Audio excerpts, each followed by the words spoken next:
Halo, jumpa lagi. Hari ini kita akan belajar tentang respon ayah dan keluarga terhadap bayi baru lahir.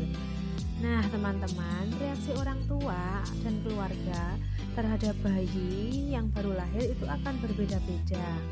Nah, hal ini disebabkan oleh berbagai hal. Bisa jadi karena reaksi emosi maupun pengalaman orang tua tersebut. Nah, masalah lain juga dapat berpengaruh, seperti masalah pada jumlah anak, kemudian keadaan ekonomi, dan lain sebagainya. Nah, maksudnya yang dimaksud dengan reaksi emosi maupun pengalaman itu seperti apa? Nah, akan berbeda apabila dia itu memiliki anak yang pertama dengan anak yang sudah lebih dari satu gitu ya. Pengalamannya sudah berbeda, emosinya juga akan berbeda. Kalau anak yang pertama, nah emosinya lagi menggebu-gebu ya, apapun untuk perawatan bayi oke dilakukan semua, meskipun itu masih kaku, bagaimana cara merawat bayi, masih belum tahu bagaimana cara menggendong, cara menyusui yang benar seperti apa, cara menidurkan bayi seperti apa, tapi dia itu atau orang tua tersebut akan berlomba-lomba atau akan merasa bahwa ini loh anakku yang pertama, nah aku harus bisa ini untuk merawat si kecil. Nah, tapi berbeda dengan orang tua yang sudah ini apa namanya, ibunya sudah multipara atau granda multi gitu ya. Jadi kalau multipara kan jumlah anak 2 sampai 4. Nah, kalau granda multipara berarti anaknya lebih dari 4 gitu ya. Nah, itu kan berbeda toh, emosinya juga alas biasa aja, mungkin seperti itu. Jadi setiap orang kan pengalamannya berbeda-beda. Nah, bagaimana dengan keadaan ekonomi? Keadaan ekonomi juga berpengaruh loh. Dan seperti apa saat nanti bayinya itu pampasnya habis, atau mungkin kebutuhan-kebutuhan lain seperti sabun atau yang lain-lain itu belum ada, seperti apa itu untuk ekonominya. Nah, itu juga harus dipikirkan juga oleh orang tua. Maka dari itu respon keluarga ini akan berbeda-beda ya. Nah, respon yang mereka perlihatkan pada bayi baru lahir itu ada 2 respon. Ada respon negatif dan ada respon positif. Oke, untuk kali ini kita akan belajar ya untuk respon positif dan respon negatif pada orang tua.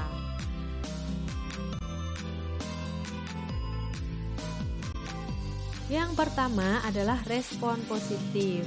Jadi, untuk respon positif itu dapat ditunjukkan dengan cara yang pertama, ayah dan keluarga itu menyambut kelahiran bayinya dengan bahagia. Pasti kalau ada keluarga baru, keluarga kecil gitu ya, yang baru lahir, pasti akan disambut dengan bahagia. Bagaimana caranya ya?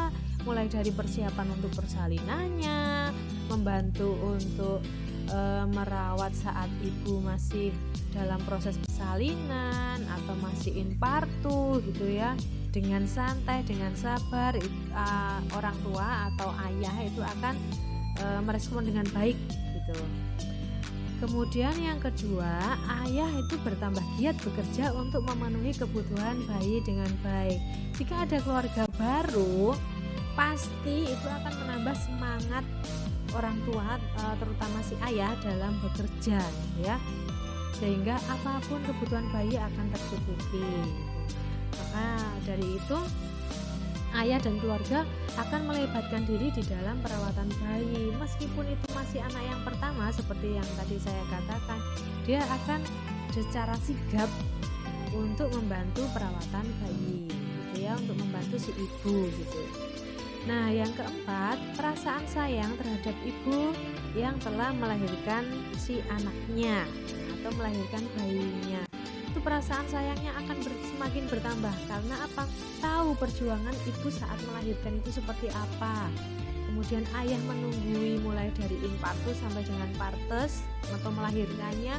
Oh, perjuangannya itu loh ternyata berat sekali, bukan hanya pokoknya satu kali tarikan nafas kemudian langsung ada bayi lahir, enggak kan, harus melalui perjuangan yang berat dulu gitu.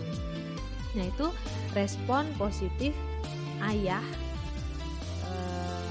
yang ditunjukkan dengan ada 4 kriteria tadi ya. Ayah dan keluarga menyambut kelahiran bayi, ayah giat bekerja, ayah melibatkan diri dalam perawatan bayi, dan perasaan yang semakin sayang terhadap si ibu setelah ibu tersebut melahirkan.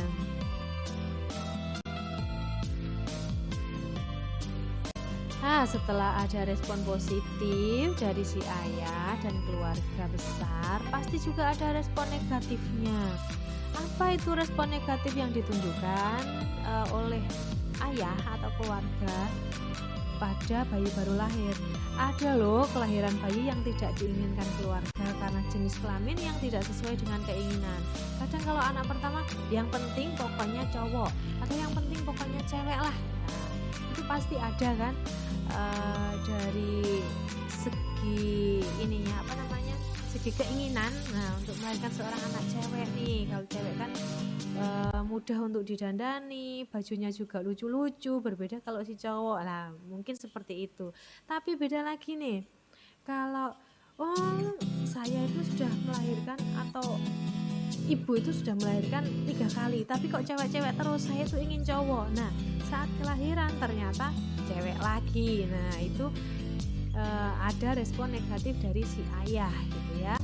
Kemudian yang kedua, kurang berbahagia karena kegagalan KB. Nah, ini hal yang tidak diinginkan. Maksudnya bagaimana? Karena sudah ber-KB, misal KB IUD loh, tapi kok gagal dan terjadilah kehamilan. Nah, itu kan berarti tidak disangka dan tidak diduga. Nah, ada mukjizat ya yang datang dari Tuhan itu berupa bayi yang lucu. Nah, itu meskipun gagal KB ya tetap harusnya diterima. Tapi berbeda kalau respon negatif dari si ayah ya. Kadang aduh kok lagi-lagi kebobolan nih. Nah, seperti itu untuk respon negatifnya. Yang ketiga, perhatian ibu pada bayi yang berlebihan itu menyebabkan ayah merasa kurang mendapat perhatian.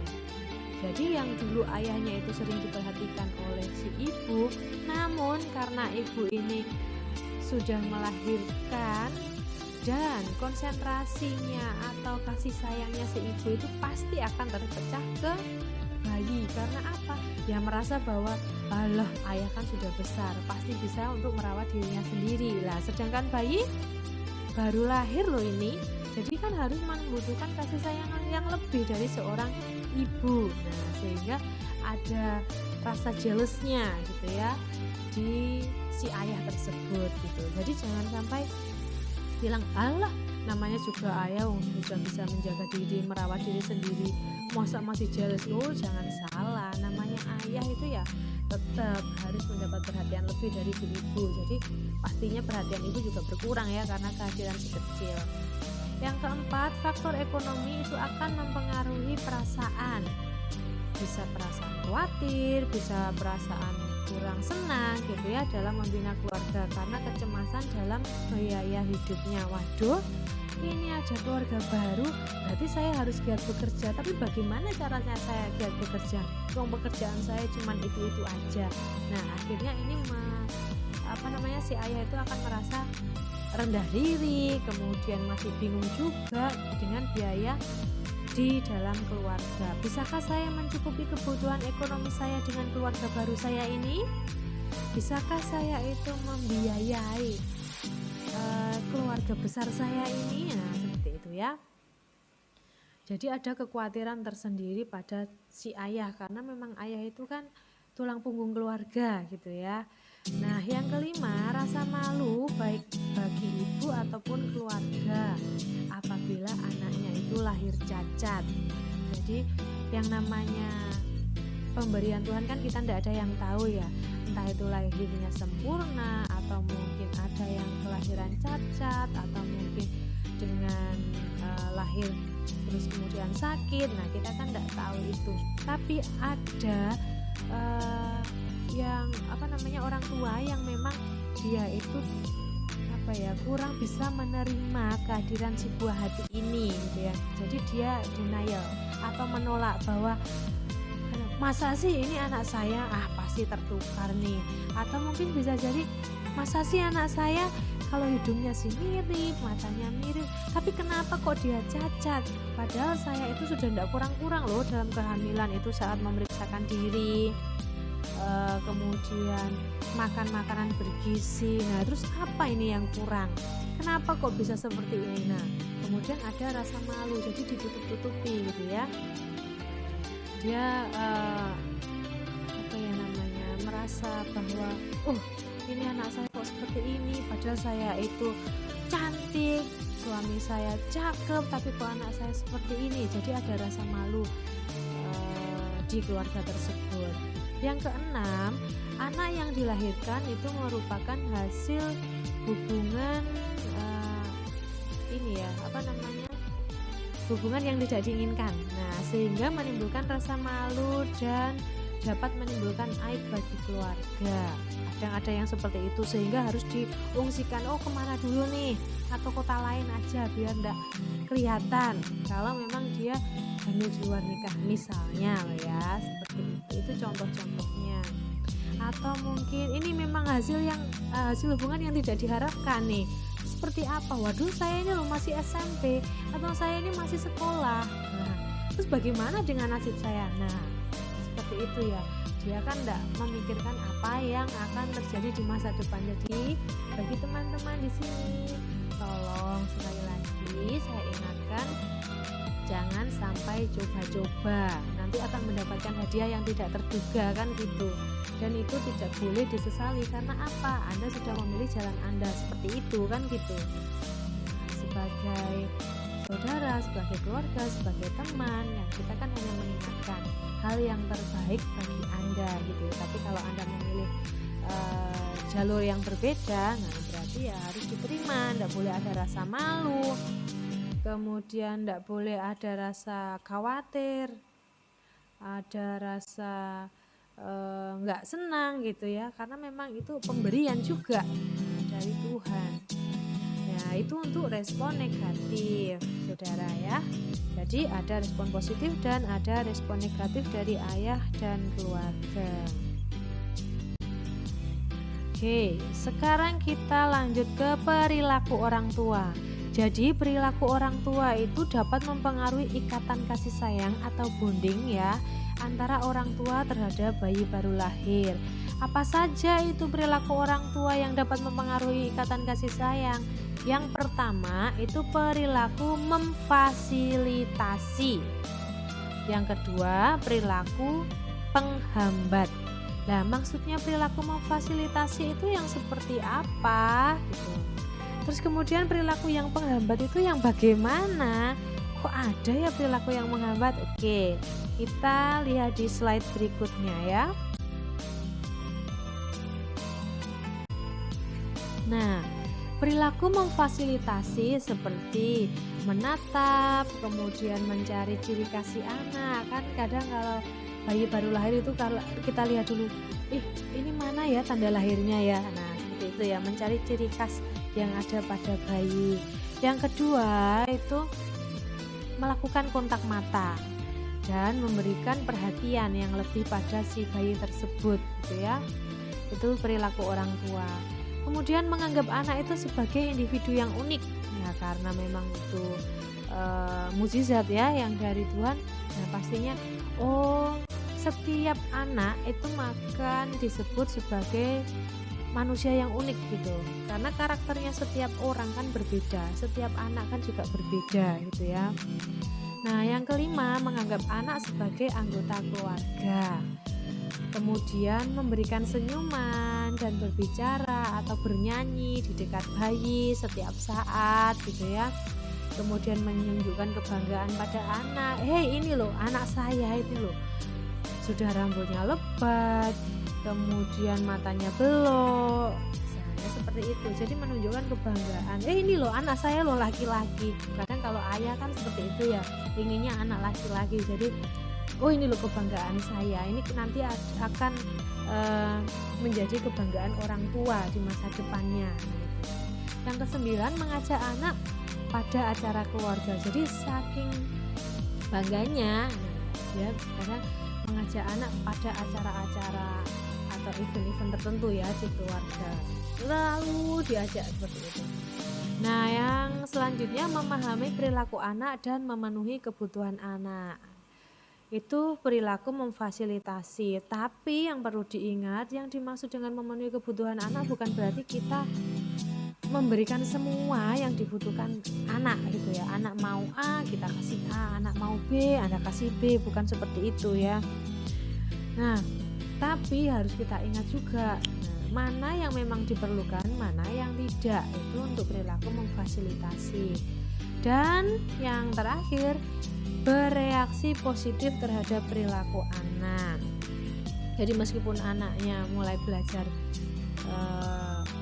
berjalan gitu dan jatuh, itu nggak bisa kalau misalnya kita ini anak kok jatuh terus, ayo jangan nangis. Nah itu enggak, tapi reaksi positif yang seperti apa? Enggak apa-apa jatuh, nanti harus belajar lagi ya, ayo berdiri sendiri, wah anak pintar. Nah seperti itu untuk reaksi positif terhadap anak, itu untuk perilaku memfasilitasi. Nah yang kedua, perilaku penghambat. Yang dimaksud dengan perilaku penghambat itu contohnya yang bagaimana?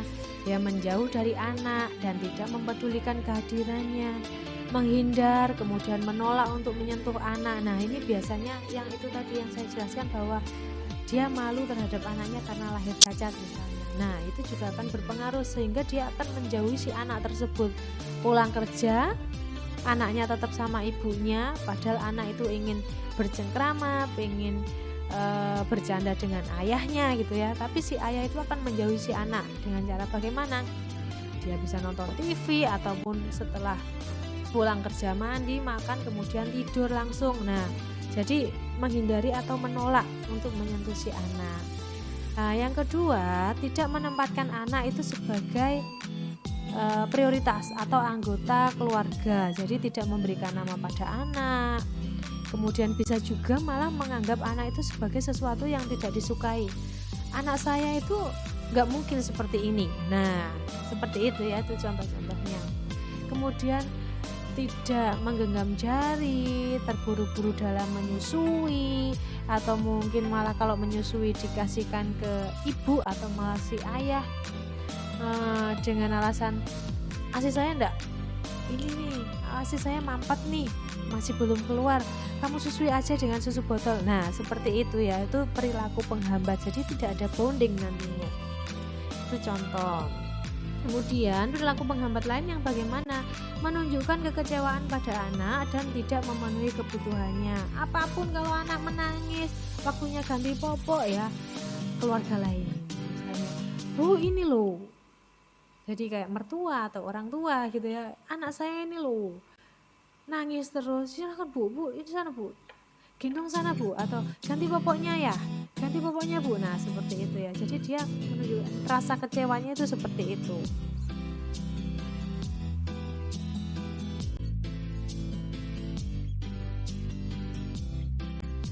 Yang perlu diketahui juga, untuk respon orang tua itu dipengaruhi oleh dua faktor, yaitu faktor internal dan ada faktor eksternal.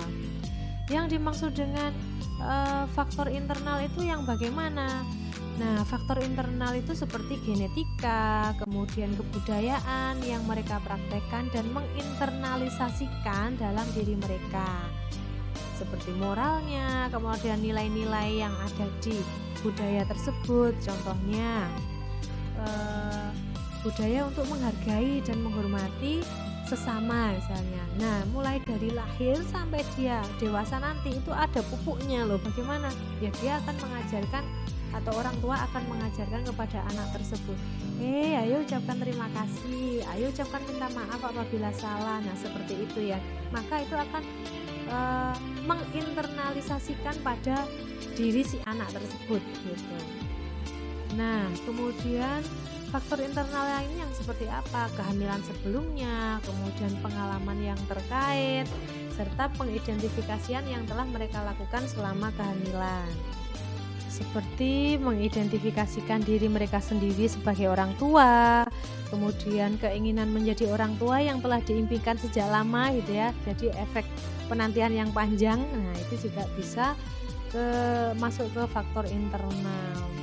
Nah, untuk faktor eksternal, yang termasuk faktor eksternal itu seperti perhatian yang diterima selama kehamilan, itu akan tercermin saat bayinya lahir gitu. Contohnya bagaimana? Perhatian saat ibunya hamil itu kasih sayangnya dari orang tua atau keluarga atau si ayah gitu ya terhadap ibu hamil tersebut. Kemudian seperti memanjakan, kemudian mengantar saat pemeriksaan, kemudian dan lain sebagainya. Nah, itu akan berpengaruh. Oh, ternyata itu saya disayang ya sama keluarga besar saya. Nah, akhirnya saat bayi baru lahir, dia juga akan menyayangi bayi tersebut gitu. Berbeda apabila perhatiannya yang diterima ibu hamil itu kurang. Walah, periksa hamil aja nggak diantar. Nah, saat persalinan juga nggak ditungguin. Nah, akhirnya kan hatinya itu kan beda toh. Nah, saat bayinya lahir, alas bayi baru lahir, apakah ini ya memang nggak diharapkan sama keluarga besar saya? Karena selama hamil itu perlakuannya keluarga seperti itu ke saya. Nah, jadi ada faktor eksternalnya begitu ya. Kemudian ada lagi melahirkan dan postpartum. Jadi pengalamannya saat dia partes atau melahirkan itu seperti apa? Pastinya juga akan berpengaruh pada si bayi. Kemudian sikap dan perilaku pengunjung dan apakah bayi tersebut terpisah dari orang tua selama 1 jam pertama atau mungkin di hari-hari dalam kehidupannya. Itu salah satu faktor eksternal.